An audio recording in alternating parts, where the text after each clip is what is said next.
მოგესალმებით ძვირფას ტელემაყურებელო და რადიო მსმენელებო, ეს არის გადაცემა საუბრები, ეს არის ტელერადიო კომპანია Georgian Times-ი, მე მარხალ გულაშვილი ვარ და ჩემი თანაწამყვანი არის მერაბ ბონიანი, ფსიქოთერაპევტი, თეოლოგი და ადამიანი, რომელიც ამ სფეროში საკმაოდ დიდი ხანია მოღვაწეობს, როგორც თეოლოგიაში, ისე თერაპიაში.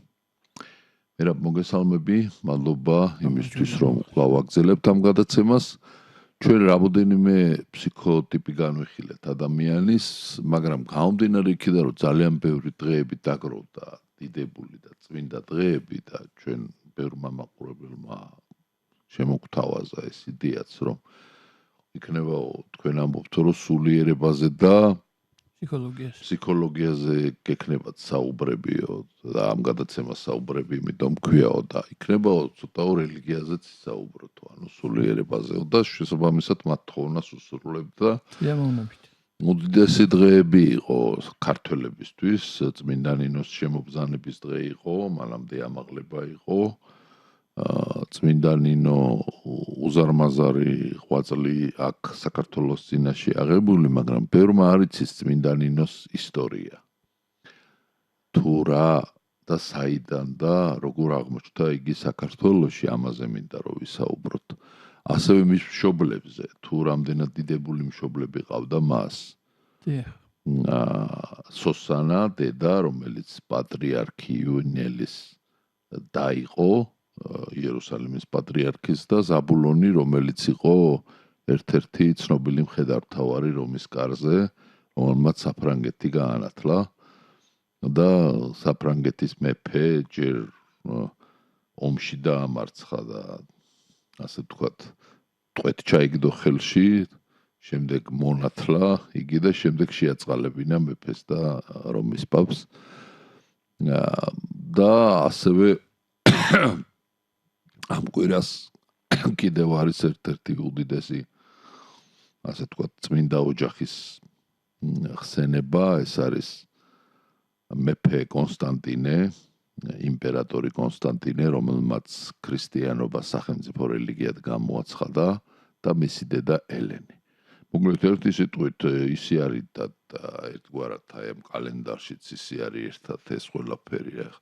წმინდა ნინოთი იწყება, შემდეგ მისი მშობლებით, შემდეგ კონსტანტინე და ელენე.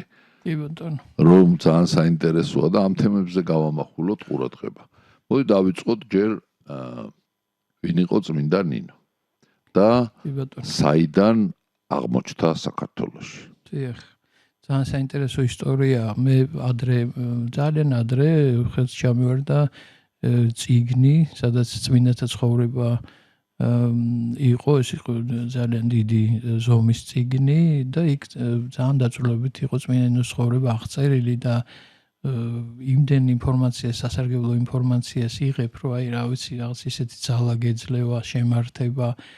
ეს არ არის უბრალოდ რაღაც ბიოგრაფიული ცნობები. ხო, მაგრამ რა არის, ახლა ადრე მეც ბევრი წიგნი მაქვს წაკითხული, მაგრამ სიმართლე გითხრა, არც მახსოვს და დარწმუნებული ვარ ჩვენს ტელემაყურებლებს ახსოვს კარგად.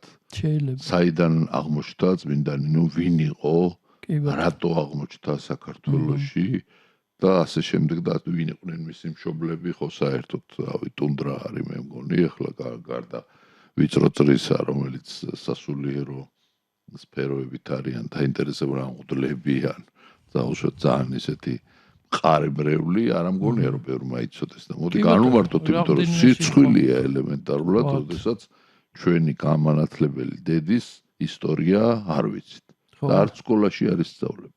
სამწუხაროა, კი. თვითონ აი ამ წიგნის ავტორი მიხეილ საბინინია, ძალიან ცნობილი მოღვაწე. მე წაკითხული მაქვს. დიდი პიროვნება, რომელმაც ძალიან დიდი სიკეთე საქართველოს ასევე ხატი დაწერა საქართველოს დიდება. კი ბატონო. და სწორედ იქ არის აღწერილი წმინდა ნინოს ცხოვრება, ნინო გამორჩეულია თავისი ბუნებით, თავისი პიროვნული შემართებით ღვთის წინაშე, ძალიან დიდი სიყვარულითა და ჩემს ცნობიერებაში ნინო არის მარად ახალგაზრდობის სიმბოლო. ის მოდის სრულიად ახალგაზრდა. საქართველოში და ჩვენ ხო ძალიან სუბიექტური აღქმა გვაქვს ყველა ადამიანს რაღაცა ჩვენი დამოკიდებულება გვაქვს წმინდანებთან და ღმერთთან პირადი დამოკიდებულება თუ შეიძლება ასე ითქვას და აი ამ ჩემს პირად წარმოდგენაში ის არის აი მარად ახალგაზრდა შეუწველი მაყვალის სიმბოლოსავით არის ჩემთვის მუდამ მანათობელი მით უმეტეს მაყლოვანს უკავშირდება მე სიცხოვრების ადგილი და ცხოვრობს მაყლოვანში კი და ამას წინათ ერთ-ერთი იღუმენიას ურჩიე რომ მის მონასტერში სამთავროში ხო ეს სხვა მონასტერია სადაც ურჩიე რომ იქნება ესე იგი წმინდა ნინოსთვის პატარა ტალავერი გააკეთოს და ეკეთებინა და იქ იყოს ეს წმინდა ნინოს სახელზე სადაც იქნება ხვიარა ვარდებით და მაყლოვანით გაკეთებული და სადაც დაბზანდება ხატი რომელიც არის უნიკალური ხატი და ეხლა მინდა ორივე სიტყვა ამ ხატზეც თქვა ჩვენთვის ცნობილია რომ ნანა დედოფალი ავოთ ხდება ისე მძიმედ არის პარალიზებული რომ მოდიან ნინოსთან და თხოვენ რომ ნინო მივიდეს სასახლეში და განკურნოს ნანა მაგრამ აი საოცრად მნიშვნელოვანი დეტალია ნინო მოითხოვს რომ ნანა მიიყვანონ მასთან იცით ესეც მნიშვნელოვანია რომ კურნალთან მიდის ადამიანი ვისაც განკურნება უნდა და არა პირიქით ანუ ეს მოთხოვნაც უნდა იყოს და ნაბიჯების გადადგმაც და უთხრეს რომ იცი პარალიზებულია და არ შეუძლიაო ესე გადაადგილება და საკაცზე დააწვინეთო და ისე მოიყვანეთო და ეს მაინც განხორციელდა მე ამა ბევრი რამე მასწავლა იმიტომ რომ შემთხვევითი არც ერთი დეტალი არ არის ამ წმინდათა ცხოვრებაში და არის უნიკალური მოვლენა ესეთი კურნების ფაქტი რომლის მსგავსი არ არის სხვა ისტორიებში არ გვხვდება ეს ესე იგი დედოფალი რომელიც მწოლიარე მდგომარეობაშია ნინო გადასახავს მას ჯვარს იცი როგორი ფორმით თავიდან ფეხებამდე ანუ მთელ სხეულზე გადასახავს ჯვარს და ნინო განკურნებულია ხო აი რატო არ უნდა ვთქვათ ეს რატო არ უნდა გავიხსენოთ ეს დეტალი თითქოს მივიწყებულია ჩვენი მეხსიერებიდან და ნაკლებად გვახსოვს და ძალიან კარგი იქნება ახლა თუ დაიწერება ეს ხატი სადაც უკდავყოფილი იქნება კურნების ეს მომენტი როდესაც აი ჯვრის ძალით და მისი შეწევნით ხდება ადამიანის კურნებთან დედოფლისა კიდე წმინდა ნინოსთან ერთად ხსენება იყო მირიან მეფის და ნანა დედოფლის. ანუ თან ეს გააერთიანებს ამათ ერთად აი ხატის თვალსაზრისითაც მე მგონი ძალიან კარგი იდეაა ესა და აი დაიბადება ეხლა ჩვენს რეალობაში ახალი ხატი რომელიც იქნება უძვირფასესი და მერთვა ხნას რო შეგვაქმნევინოს ესეთი ხატი. კი, იცით ეს კიდე გამოხატულება იქნება ფათაშორის აი ბოდიში რო ეხლა სხვა მხარეს გადავდივარ მაგრამ საქართველოს საქართველოში 5 მოციქულმა იქადაგა, ხო? 6-მა. კი. 6-მა მოციქულმა იქადაგა და ერთი ხატი არ არსებობს, სადაც 6-ვე მოციქული ღვთისმშობელთან ერთად იქნება ამ ხატზე გამოსახული. ეს ხატიც დასაწერია. უზარმაზარი სამუშაო. ზუსტად ეგ მინდოდა მე თქვა, რომ აი ჩვენი თანამედროვეობისგან რაღაცა მიძღვრნა ამ წმინდანების მიმართ, ხო შეიძლება ჩვენს ხო შეიძლება რაღაცა მოვიფიქროთ და ეს ხო უბრალოდ რაციონალურობა არ არის, ეს არის ჩვენი სიყვარულის გამოხატულება მათ მიმართ და მათი ასე ვთქვათ, ღვაწლის უკდავყოფა, რომელიც ძალიან მნიშვნელოვანია. სულ რაღაცა უნდა ემატებოდეს ამას. ჩვენ თვითონ შინაგან სულიერებას, იმიტომ რომ ადამიანიც და ხო, მაგრამ კურთხევა ალბათ საჭირო, ხო, ამაზე ხა. კურთხევა არ იქნება რთული ამბავი, მთავარია კარგი იდეა იყოს და სწორი იდეა და კურთხევა მოდის, ხო იცი როგორ არის ზეცას და მიწას აკურთხებს ამას ნამდვილ რაღაცა სიყვარულს, რომელიც მიმართებით და წმინდანთა მიმართებით აქ იბადება, ხო შეუძლებელია მაგის კურთხევასთან დაკავშირებით რომ რამე პრობლემა იყოს, ხო აბსოლუტურად გამორიცხულია და მე რა მინდოდა მე თქვა რომ ადამიანი მისი სულიც აი როგორც მდინარეა, მდინარე რომელიც მოედინება, რომელიც არ ჩერდება, რომელშიც ტალღები მუდამ ახალი და ახალი მოდის. ანუ ადამიანის ასეთია განახლებადი არსება. ჩვენ თუ გავჩერდით შინაგანი ჩვენი სულის მდგომარეობა თუ რაღაცნაირად სტაგნაციაში აღმოჩნდა, ცუდად არის ჩვენი საქმე მაშინ და ამიტომ ეს რო ასე არ იყოს, ასე ვართ მოფიქრებული, მოაზრებული მაღალი ღმერთისგან და მარად განახლებადი ვართ და მუდამ ფერის ცვალება უნდა მიმდინარეობდეს ჩვენ სულში და რაც შეეხება წმინდა ნინოს ისტორიას, აი უნიკალური ამბავია, როდესაც ალბათ მშობლებით ჯობია დავიწყოთ ხო საიდან საბულონი როგორც ახსენე მამამისი იყო უდიდესი მხედართმთავარი გამორჩეული თავის სარწმუნოებითაც და როდესაც მდინარე პოს ხეობაში არის ბრძოლა ფრანგებთან, ანუ გალია ერქვა მაშინ საფრანგეთს და აი მეფეები, დიდებულები და ჯარი, რა თქმა უნდა, მათი იყო შემოსული იტალიის ტერიტორიაზე და აქ სწორედ ამ მხედართმთავარმა ზაბულონმა დაამარცხა ისინი და არის ეგეთი საოცარი ამბავი, რომ ეს დამარცხებული ხალხი, რომელიც უკვე სიკვდილის მოლოდინშია, თხოვენ ზაბულონს, რომ უნდათ რომ ქრისტიანულ სარწმუნოებაზე მოინათლონ, რომ ასე წარდგენ ღვთის წინაშე. რაღაცა მოხდა, ანუ ამ სიკვდილის წინაშე დგომა, მეტყობა არ ვიცი როგორ მოხდა და რა გააცნობიერა ბინა მათ ჭეშმარიტი სარწმუნოების მიმართ რაღაცა მათი თქოთ მიახლების სურვილი და ზაბულონმა ითხოვა ამის შესახებ კურთხევა, ასე ვთქვათ, მეფისგან და პატრიარქისგან, რომ რა ექნა, ესე იგი მოენათლა ეს ხალხი თუ არა და დართესნება. და წარმოიდგინე, რომ ეხლა ეს ახლად განათლული ადამიანები ისევე არიან სიკვდილის მოლოდინში და ეს იყო რაღაც აბსურდული სიტუაცია, მართლა იშვიათია და მაშინ ზაბულონი თხოვს ისევ, ასე ვთქვათ, ამორ ხელისუფალს, რომ იქნებ შეიწყალონ. კი, და რა თქმა უნდა, ისინი შეიწყალებენ ახლად განათლებულებს.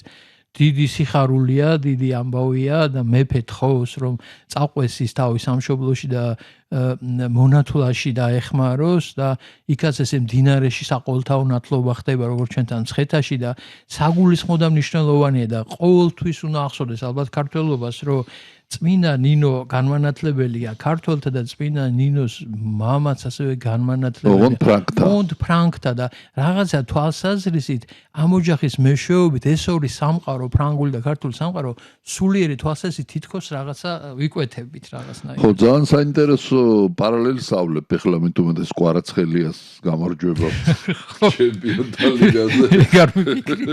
ერთგვარი სიაღადგინა სიმბიოზი ფრანგებსა და ქართველებს შორის.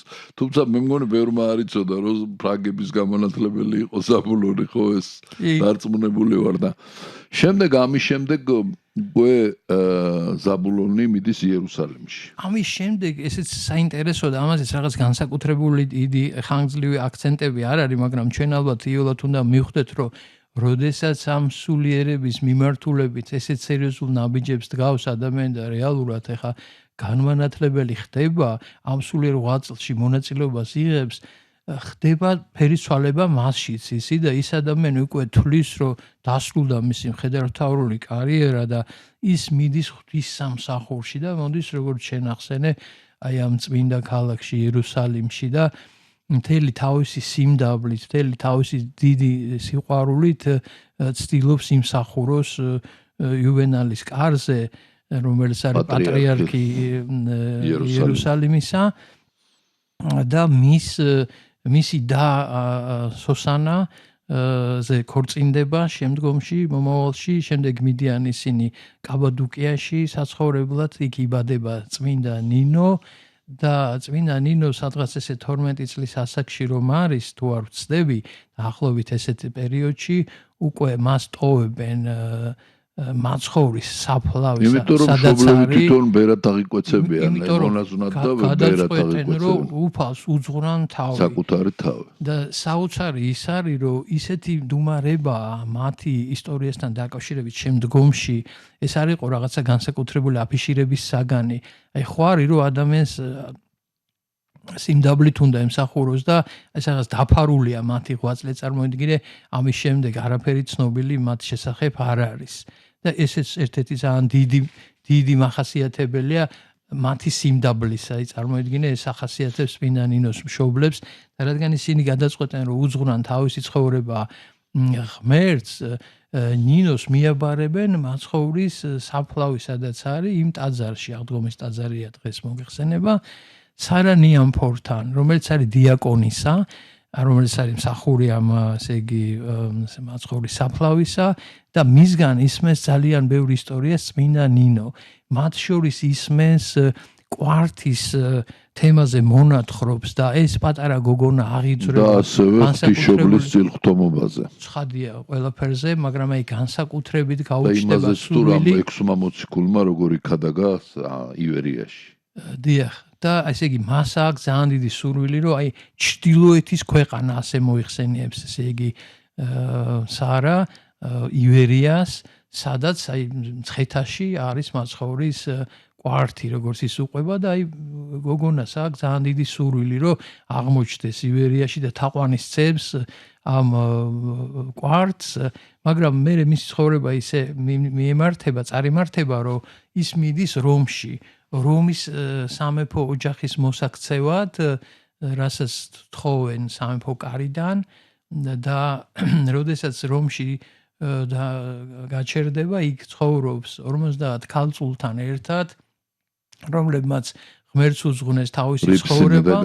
ეს არის რიფსიმე და გაიანე და შემდეგ რაღაცა გამორჩეული სილამაზის არის რიფსიმე და მეფე გადაწყვეტს, რომ ეხლა ცოლი მოიყვანოს და მაშინ ესე იგი არ იყო ის ტექნოლოგიები, რაც დღეს არის, ფოტოგრაფირება და მხატვრებს დააგზავნის, რომ აი ლამაზი ქალები ნახონ და შეარჩიონ ესეთი მისთვის შესაფერისი და დახატავენ რიფსიმეს პორტრეტსაც, რომელსაც როცა დახედავს მეფე, აღთავანებულია და სურვილი აქვს, რომ ეს ქალი ცოლად მოიყვანოს, მაგრამ ეს არის ადამიანი, რომელმაც თავის ცხოვრება ღმერთს უძღვნა, როდესაც მისთვის ცნობილი გახდება მეფის სურვილი, მთელი ეს ადამიანები, ეს ქალწულები, ვინც არიან, ყველა დატოვებენ რომს, გამორბიან ამ ქვეყნიდან, რომ სადღაც შორს წავიდნენ, რომ მეფემ ესე იგი ვერ მოახერხოს მათი შეპყრობა და აღმოჩნდებიან სასომხეთში, სადაც მეფობს მეფე თრდატი და ცნობილი არის წერილი, რომელსაც უგზავნის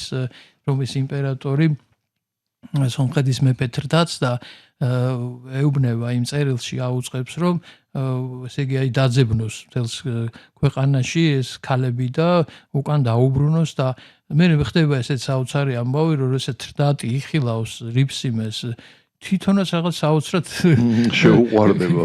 კი, გადაირევა ამ ქალის რაღაც საოცარი სილამაზით და მოკლედ იქ ძალიან ცუდი ამბები დატრიალდება, რა თქმა უნდა, მეფის სურვილის სამებრ არ წარიმართება ყველაფერი და ნუ მოკლედ თრდატი ამ 50 ქალწულს დახოცავს. ერთადერთი ვინც გადარჩება საღვთო განგებულებით, ეს არის წმინდა ნინო, რომელსაც წინ ელოდება ძალიან დიდი მისია ქართველთა განანათლებლობისა. გადავალთ, მე მინდა ვთქვათ, სად ხდება ამათი დახოცვა. ეს ამბავი ხდება ეჩმიაძინში, დღეს ცნობილი არის ხო ჩვენთვის, რომ ეს არის უწმინდესი ადგილი სომეხთა, მაშინ არის პერიოდი, როცა მართლმადიდებლობაა, ასე ვთქვათ, არ არის დაყოფილი კათოლიკებად გრიგორიანულად. ასეთი რამე, ყველა არის მართლმადიდებლური აღსარებლობისა და იქ, სადაც ამ ქალწულ მოწამეთა სისხლი დაიღვრება, ეს ადგილი ჩვენთვისაც წმინდაა, ბუნებრივია. მან უნდა დავიბრუნოთ ესე იგი ეჩმიაძინში. მაგის შესახებ ვერაფერს მოგახსენებ, მაგრამ მოკლედ აი ლორე გვაქვს და ტაშირი დასაბრუნებელი და ეჩმიაძინის დასაბრუნებელი მქონია. ხურობით რა თქმა უნდა. ხო და მოკლედ აი ასე ხდება მე წმინდა ნინოს წამოსვლა უკვე საქართველოს წმინდა მიწაზე. იცი აი რადგან ბევრი ადგილი მაქვს ნანახი წმინდა მიწაზე 9-ჯერ ვარ ნამყოფი იმ დიციწმინდებთან მიახლებული ვარ და მიმსახური აღდგომის დღესასწაულზე აღდგომის ტაძარში მაცხოვრის საფლავზე და შობა დღეს ბეთლემში და შემდეგ და ამ ხრივ საკმაოდ განებივრებული ადამიანი ვარ გავაცნობიერე ცოტა მოგვიანებით და ამ ყველაფრის მერე რომ საქართველოს წმინდა მიწა ჩემო მალხას. ეგ დიდი ხანია გაცნობიერებული გვაქვს ჩვენ. და შემდეგ სომხეთიდან წმინდა ნინო მოემართება საქართველოს. მარტო. კი ბატონო, მარტო მოდის სამყაროში, სადაც მეფენი მეფობენ, მაგრამ სარწმუნოება ამ დროს არის საკმაოდ დაკნინებული, წარმართობისა, რომ 6 მოციქულმა იქადაგა. კი, წარმართობისკენ მიიდრიკა ქართველნი, 6 მოციქულმა დაარსეს ქრისტიანული თემები ცხადია და სარწმუნოებრივი ასე თქვათ მომენტები მაშინ იმ პერიოდს ახასიათებს პირველ საუკუნეს მეორეს მერე თან მივიწყება ხდება და როგორც ჩანს საღვთო განგებულებით ნინო შემოდის კერპი არის გამეფებული საქართველოს არა მხოლოდ არმაზის კერპი არის 9 კერპი არმაზის ერთ-ერთი გამორჩეულია ეს არის გატი გაცი და კიდე სხვა გაიმი კი ბატონო და რა კერპები იყო ეს თუ არის ინფორმაცია? კი, როგორ არა, ეს არის კავშირში რომაულ თემებთან, რომაულ კერპებთანაც და ყველაზე ცუდი რამ რაც ეხლა ნამდვილად არ მინდა რომ ვთქვა, მაგრამ იმ დონეზე იყვნენ მისულები, რომ რა ქვია მომიწევს ამის თქმა, რომ ბავშვებსაც კი წირავდნენ, პატარა ახალშობილებს წირავდნენ ამ კერპებს. ანუ ასეთ აბსურდამდე იყო მისული იმ დროს ქართველობა და თუ სპარსული კერპი იყო უფრო. კი, სპარსულიც იყო და რომაულიც. მაზდასი, ანუ ცეცხლთაყვანისმცემლური კერპი იყო. არა, ეს არ მე სხვადასხვა პოლიტიკურად მაინტერესებს, მაგ დროს საქართველოს ვის გავლენის ქვეშ იყო, რომის თუ უფრო პარტიის? რა თქმა უნდა, პარტიის გავლენის ქვეშ არის, რომის გავლენა მეტნაკლებად დაკარგული არის. თვითონ მირიანიც მოგეხსენება, ხა ტომით ქართველი არ არის და ესეც მეტყველებს იმაზე, ვის გავლენის ქვეშ არის. ბარზაბოდის კი ბატონო, ეს კიდე გრძელდება ხო, ეს რაღაცა ლამის მეხუთე საუკუნემდე, იმიტომ რომ ვახტანგ გორგასალსაც უკავშირდება, მიუხედავად იმისა, რომ ეს ხალხი ქრისტიანულ საქმეს აღასრულებენ, მასე ყოველობრივი კუთვნილების მიუხედავად. იმას რა, ფარნავაზიც სპარსია წარმოშობით, ეს პარტიელია. კი ბატონო, პარტიელია. თუმცა მე ცოტა სხვა ინფორმაციაც მაქვს, რომ პარტიაში ცხოვრობდა ქართველური ტომი. ცხოვრობდა, კი. უბრალოდ იქ იმ სამყაროში იყო, ისე როგორც ახლა შუმერული სამყაროც არ არის უცხო ჩვენთვის, ხო? და ასე ვთქვათ, აბრაამის წიაღი რაც არის, იქ ეს ქართულ მოდუმას უკავშირდება და ძალიან საინტერესო ისტორიები ამასთან დაკავშირებით, რაღაცა სვანურთან არის გადაძახილი და კავშირი ძალიან დიდი, ასე ვთქვათ, იმ ასე ვთქვათ, ტერიტორიებისა რასაც შუმერი წარმოადგენს და ქალდეა. ვისაუბროთ მე უფროსი მეგობარი მყავდა უნიკალური ადამიანი ზურაბ ქაფიანიძე, რომელმაც უზარმაზარი წიგნი შექმნა შუმერების და ქართველების პარალელზე და არამეცნიერმა კაცმა ისე მეცნიერულად დაასაბუთა ყველაფერი სასწაული მიფჩუანთან ერთად თეიმურაზ მიფჩუანთან ერთად შექმნეს ეს წიგნი, მართლაც უნიკალური წიგნი გამოვიდა. ძალიან საინტერესო თემაა და ბევრ მოღვაწეს აქვს შრომა გაწეული და მართლა საინტერესოა ეს. მიხაკო წერეთელს, გრიგოლ წერეთელსაც, ბევრს აქვს, გრიგოლ რობაქიძესაც აქვს ბევრი ნაშრომი მაგ თემაზე გაკეთებული. მე მინდა აღნიშნო ჯვრის თემასთან დაკავშირებით რაც უკავშირდება ელენე დედოფალს, აი ელენეობა. ჯერ ელენეობიდან ძილში გამოეცხადება ღვთისმშობელი და მისცემს ჯვარს წმინდანინოს. კი ბატონო. რომელიც არის ვაზისგან შეკრული ჯვარი. და ამ ჯვარს წმინდანინომ რო გაამაგროს, საკუთარ თმებს მოიკვეთავს და თმებით შეკრავს. კი ბატონო. რა სიმბოლოა ესა? ეს ხო სიმბოლოა ჩვეულებრივი, რელიგიური სიმბოლოა. აი როგორც ბერად აღკვეცის შემთხვევაში თმას კვეცავენ ბერს, ხო? კი, ბატონო. და რამოდენიმეჯერ გადაუგდებენ მაგრატელს და იბრუნებს ამ მაგრატელს, რომ შემგვეცეთ. თუ დაახლოებით ესეთი ხო არ არის ჯვარზე შემოხვეული თმები წმინდანის. ნამდვილად არის კავშირი ადამიანისა და ღმერთისა. ეს არის განუყრელი კავშირი, ეს არის ადამიანის და ღმერთის ერთობის სიმბოლოა. მხოლოდ ჯვარი არ არის ცალკე აღებული, არამედ კავშირია ადამიანისა და ღმერთისა და უნიკალური რამ არის.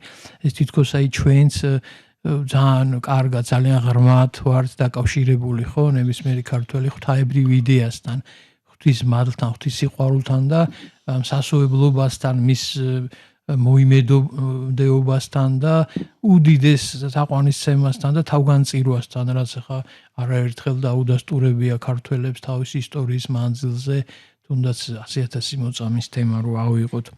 გამორჩეული ერი ვართ, გამორჩეული ხალხი ვართ. ამას არ ვამბობ ამ პარტაუნებით ან რაღაცა არ ვიცი სხვა არა ჯანსაღი შინაარსით. როგორც ჩვენ ვიდეოს უყურეთ ხო, რომ სომეხი იყო ნოე, სომეხი იყო ევა ნახევრად სომეხი იყო და ასე ვთქვათ ადამით სომეხი იყო. და ღვინოც პირველი სომხებმა დაწურეს. ნუ კარგია ესეთი წარმოდგენა თუ გაქვს, იმიტომ რომ მინდა რომ შენ ერთ თაყვანისე და პატივისე და უფრთხილდები და გეძვირფასება, ყველა თავისებურად გამოხატავს ამას და ჩვენ მაინც იმაზე ვისაუბროთ, რაც ძალიან ღირებულია ჩვენთვის, რომ ჩვენ ახალგაზრდობა სჭირდება ალბათ ამის შეხსენება ჩვენგანაც, ჩვენ რაღაც პერიოდი გავიარეთ, იცი, სიყვარულით გვიცხოვრია იმ პერიოდში, როდესაც საერთოდ აი ჯვარი არ იყიდებოდეს, მაღაზიაში ვერ ნახავდი, არ იყო ერთი დიაკვანი ევსები, რომელიც გადასარევად აკეთებდა ჯვარს ბზისგან და აი ამ ევსებისგან სწავლობდით, ესე იგი ჯვრის კეთება. ხო, მე არ მქონდა ეს პატივი, რომ მასთან ესეთი კომუნიკაცია მქონოდა, მაგრამ მე რაღაცა ჩემით ვისწავლე ჯვრის კეთება და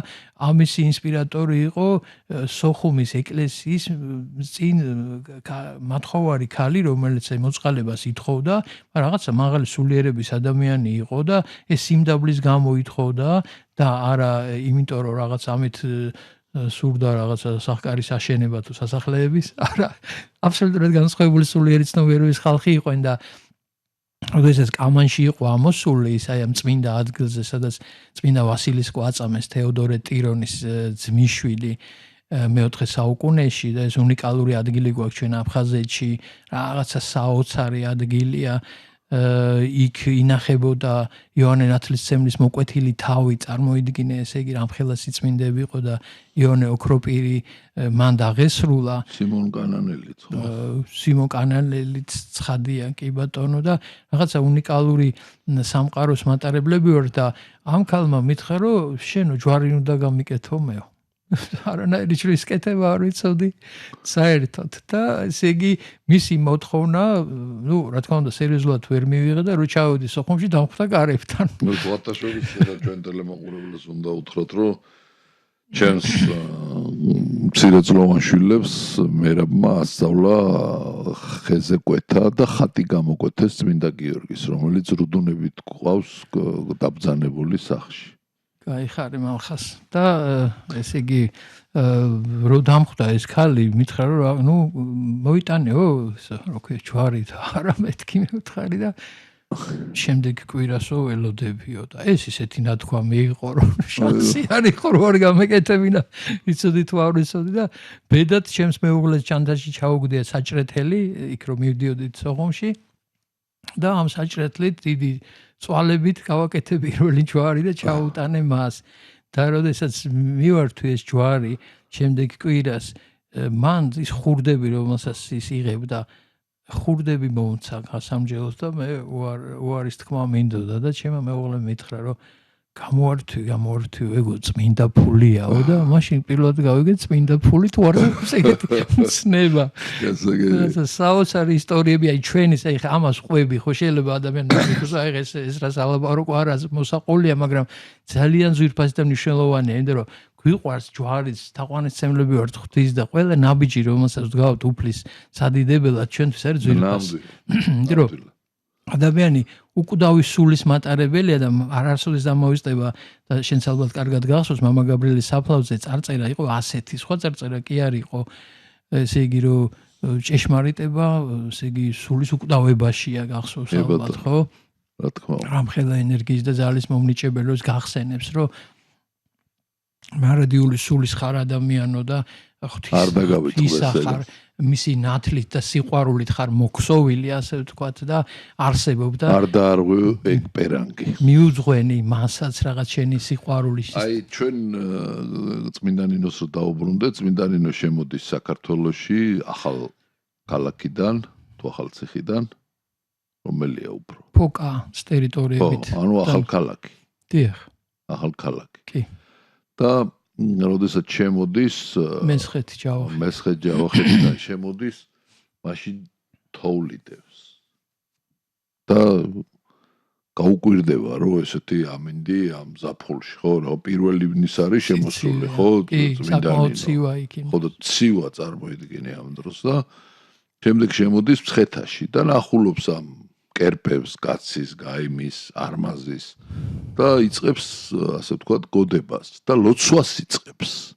მუხლმოდრეკილი სრემლიანი ლოცვასა ტირის ქვით ხედავს ეშმაკებს, რომლებიც ასე ვთქვათ, გარსარტყია ამ ქვეყანას და იგი განიცდის, რომ ეს 6 მოციქული და ღვთისმშობლის წილხვდომ ქვეყანაში ესეთი წარმართობა არის გამეფებული და შემდეგ რა თქმა უნდა დედოფალს განკურნავს და დედოფალი ეხვეწება მირიან მეფეს, რომ შენ გახდი, ასე ვთქვათ, მოინათლე ქრისტიანად და მირიანი არის გაჯიუტებული მეფე და მიდის თხოთისმთაზე სანადიროდ გაბრაზებული ამ საკითხთან დაკავშირებით და თხოთისმთაზე დაბნელდება უცებ და მირიანი ვეღარც ვერ ხედავს, ვეღარც ვერავის ვერ ნახულობს, დაიკარგება და როდესაც ყველა ღმერთს მოუხმობს და არც ერთი ღმერთი მას არ ეხმარება, მოუხმობს ნინოს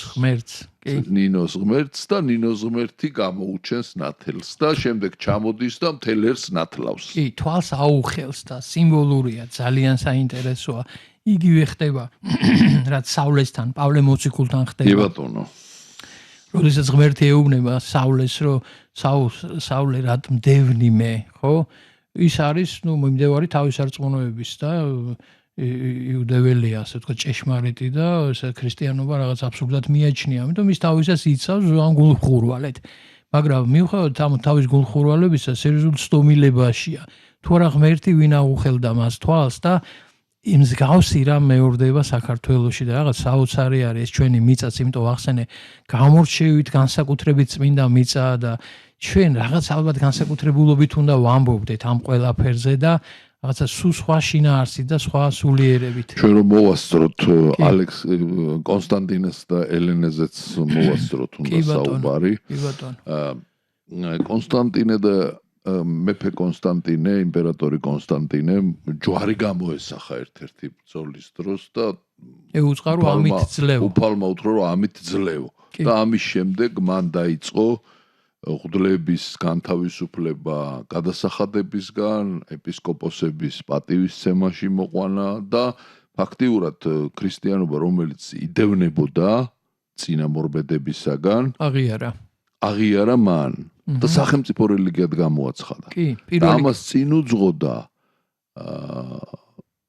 იგი წავიდა დედასთან ერთად და დაიწყეს ძებნა ჯვრის, რომელზეც ქრისტე ჯვარზე გააკრეს. ეს ხდება იერუსალიმში. ეძებენ ჯვარს. იქ არის 3 ჯვარი, ხო? მაცხოვრის და 2 ავაზაკის. და ერთ-ერთ ჯვარს, როცა შეახებენ, აი მიცვალებული მოყავთ და პროცესიას, მიცვალებულს შეახებენ, მიცვალებული აღდგება. და ეს არის ნიშანი იმის, რომ ეს არის მაცხოვრის ჯვარი, სასწაულ მოქმედი. და ხდება მე ჯვრის აღმართვა, მოგეხსენება ამას დღესასწაულს ქრისტიანობა, ხო? გამორჩევით და რაღაცა ძალიან დიდია ღვაწლი ელენე დედოფალისა, რა თქმა უნდა კონსტანტინესის, მაგრამ ელენე უნიკალური ადამიანია და თუ შეიძლება გავიხსენებ ერთ ისტორიას, რომელიც ასევე სოხუმს უკავშირდება, იქ მსახურობდა ძალიან კარგი მედავითნე ბერძენი ქალბატონი სოხუმის ტაძარში და მაშინ არ იყო იცი რწმენა ასე მოდებული. რაღაც იშვიათად ხალხს რო ქონდა, დევნა იყო, ხო, საბჭოთა პერიოდი იყო და ასე თამამად ღმერთს ვერ აღიარებდი რა და ეს იყო საოცრად ღვთისმოსავი ქალბატონი და მის სახლში რომ მივედით სტუმრად ხატები სადაც ქონდა, იქ იდო ესე იგი ელენე და კონსტანტინეს გამოსახულებით თიხის ხატი. და როდესაც ხელში ავიღეთ ეს ხატი და უკანა მხარე ვნახეთ, მეორე მხარეს იყო გამოსახული 7 საფეხური, რომელზედაც იყო ჯვარი. და ამ ესე იგი მე დავითნეს არ ქონდა სწორად დადებული, წინ იყო მეფე დედოფლის გამოსახულება, რატომაც მან ჩათვალა ეს უფრო მნიშვნელოვნად და ჩვენ ეს შეუტრიალეთ და დაუდეთ ესე რომ აი ესია სწორი, რომ აქეთ უნდა იყოს ესე იგი პირე ჩვენსკენ ჯვარი, იმიტომ რომ ეს არის უფრო მნიშვნელოვანი და როდესაც დავტოვეთ ის თბილისში მოდიოდით, გავიგეთ, რომ წამოვედით თუ არა, ანუ ხატი სწორად დაიდო თუ არა, ჯვრიდან დაიწყო მირონის დენა. ნუ ეს არის ჩემ ცხოვრებაში მომხდარი ამბავი და ახლა მაგას რა დამავიწყებს, ხო, როგორი მნიშვნელობა აქვს წეღან შენახსენე სიმართლე, სისწორეს, სწორნაბიჯებს. და როდესაც ჩადიხარ იერუსალიმში იმ აღდგომის ტაძარი, სადაც არის, იქ კიბეებით ჩასასვლელი არის, ესეთი სომხური ნაწილს ეძახიან და იქ არის ქვევით კიდე სიღრმეში ის ადგილი, სადაც აღმოაჩინეს ეს ჯვარი და სულ ჯვრების ნაკაწრებია გაკეთებული მთელ ჩასასვლელში. კი, ნამყოფი ვარ და ახსოვს. ხო. და დღეს არის, რა ვიცი, ის ხსენება ამ დიდი წმინდანებისა, რომლებაც ფაქტიურად წერტილი დაუსვეს ქრისტიანობის უსაშველო დევნას და საშინელებას, რაც 3 საუკუნის განმავლობაში ხდებოდა. და პირველი აღიარება მათგან არის და ასევე კონსტანტინე არის ის იმპერატორი, რომელიც საქართველოში მეფე მირიანს, გაქრისტიანებულ მეფეს უგზავნის საჩუქრად განიფიცარს იმ ჯვრისას, რომელზეც მაცხოვარს ფეხები ქონდა მიმშვალული და ეს სამშვალებსაც ორ სამშვალს, რომლებიც უნდა გადანაწილებულიყო საქართველოში და მეფე მირიანს უნდა რომ ყველაფერი მცხეთაში ყოფილიყო სვეტი ცხოველში და ნინოს სურვილი განსხვავდებოდა და ნინომ თქვა რადგან საქართველო დიდი იყო ძალიან განივიფიცალი იყო დაბრძანებული მანგლისში და სამშვალი იყო ერუშეთში რათა ყველას შეძლებოდა თავის ადგილებში ასე ვთქვათ ამ სიწმინდესთან მიახლების შესაძლებლობა რო ქონოდათ ასე იზრუნა წმინდა ნინომ ხო მაგრამ ეხლა მე მგონი ჩვენთან საკმაოდ 4-ვე სამშვალია ხო თუ არა მხოლოდ ერთია მხოლოდ ერთია იმიტომ რომ მოხდა ისეთი რაღაც რომ ერეკლე მეფე ყავდა საბერძნეთს როდესაც ხოსრო მირზა შეიჭრა 614 წელია თუ არ ვცდები იერუსალიმში და იავარყო სიწმინდეები წამოიღო ეს ჯვარი ირანში ასე ვთქვათ მიიტაცა და მხოლოდ 10 წლის მერე შეძლო საბერძნეთმა გალაშქრება მის წინააღმდეგ რომ ეს ჯვარი და სიწმინდეები დაებრუნებინა და მეფე ერეკლე იყო იმ დროს ჰერაკლე ასე ვთქვათ საბერძნეთში გზად საქართველოში გამოიარეს და ეს ძალიან ცუდი გადაწყვეტილება, იმიტომ რომ ჯარი სადაც გაივლის გზად მოგახსენებთ ეს რასაც ნიშნავს ფაქტურად ომს ნიშნავს და ეს მევარბევი შემოვიდა საქართველოში და ფიცხელი ომი გაიმართა თბილისში, ნარიყალასთან. ერთმორწმუნე ეძახე შენ. ხო? ხო და ესე იგი ჩვენ ყოველთვის თავი დასაცავი როგორ გვაქვს ამ ერთმორწმუნე. რუსეთისგან, საბერძნეთისგან. ხო და ღმერთმა გაუმარჯოს ქართველობას რომ ერთგული არის სარწმუნოების და ღვთის მოსიყვარული. მიუხედავად იმისა რომ ერთმორწმუნეები კარგ დღეს არ გვაყრია ხო? კი ბატონო. და ესეთი მწარე გამოცდილება გვაქვს და ძიმე ომი გაიმართა და საქართველოში და იმ ადგილას თბილისში საკმაოდ მწარედ დასცინეს ამ მეფეს. რაც ახლა გვახასიათებს რომ დიდგან როგორ ჩანს საქართველოს რომ ეს ხეც გვაქვს ეგეთი სახელით. ეგ არ ვიცი. მე არ ვიტყვი ახლა რელიგიურ გადაცემაში, მაგას ყველა მიცის. კი ბატონო და ესე იგი ფეხები მომჭამეო რა. და მოკლედ ესე იგი ძალიან განესტის ამას ეს მეფე ერეკლე ძალიან დამცირებული არის და იტყვის რომ ეხლა მე თქვენთან ომს თავს დავანებებო, იმიტომ რომ ძალები შემისუსტდებაო, წავალ ხე ირანს დავლაშქრავ და მე მოგიბრუნდებით უკანა გზაზე და უკანა გზაზე რომ მოვიდა ისევ ლაშქრობი და ძალიან მძიმედ თქვა რომ თქვენ რა ღირსი ხართო ამ სიწმინდეების და ის განივიფიცარი უკან წაიღო და ერთი სამშვალი დაგვრჩა მარტო რომელიც ინახება საპატრიარქოში. კი ბატონო. მადლობა ღმერთს ეს სიწმინდე არის ჩვენთან. შეიძლება ითქვას რომ აი ეს სამი დღე რომელიც განსაკუთრებული დიდი ენერგეტიკით არის დატვირთული გავაერთიანეთ რა. ჩვენ ხა ამ გადაცემას ვწერთ კონსტანტინეს და ელენეს სენების დღეს, რა თქმა უნდა, სხვა დღეს გავა, მაგრამ შევეცადეთ რომ გაგვეერთიანებინა. პატივი მიგვეგო მათთვის. ეს ყველაფერი იქიდან მოდის რომ ამაღლება იყო და ქრისტე ამაღლდაზეცად და მან დატოვა თავისი ასე ვთქვათ მოციქულები 12 მოციქული და 12 მოციქულიდან 6 მოციქული საქართველოში გადაგებდა. ეს არის მართლა სასწაული, ხო? უნიკალური ამბავია ეს. ჩვენ ამითაც გამორჩეულები ვართ და ამასაც აქამდე არ ვამბობდით. არ ვამბობდით, ხო და რატო არ ვამბობდით? არ ვიცოდით სიმართლე რო გითხრა და ეხა ბოლო ხო, აი თვითონ ის ფაქტი რომ ხატი არ არის დაწერილი 6 მოციქულის საქართველოსთან მიმართებაში, ხო, ესეც ხო ბევრ ამაზე მეტყველებს. ეს ნიშნავს იმას, რომ ჩვენ ეპოქასაც აქვს თავისი სიტყვა სათქმელი ამ თვალსაზრისით, მადლიერების თვალსაზრისით და მოგეხსენება, რომ ყველაზე მნიშვნელოვანი გზნობა არის მადლიერება, განსაკუთრებით ღვთის მიმართ რა. მე სახელები რო ჩამოვთვალოთ, რომ ჩვენმა ტელემოყურებლებმა ესე იგი სიმონ კანანელი, მატათა, ანდრია პირველწოდებული, მატათა, თადეოზი, ბართლომე და თომა მოციქული. რომლის თავის ქალა სიონში ინახება. და მოციქულთა სწორი წმინდა ნინო.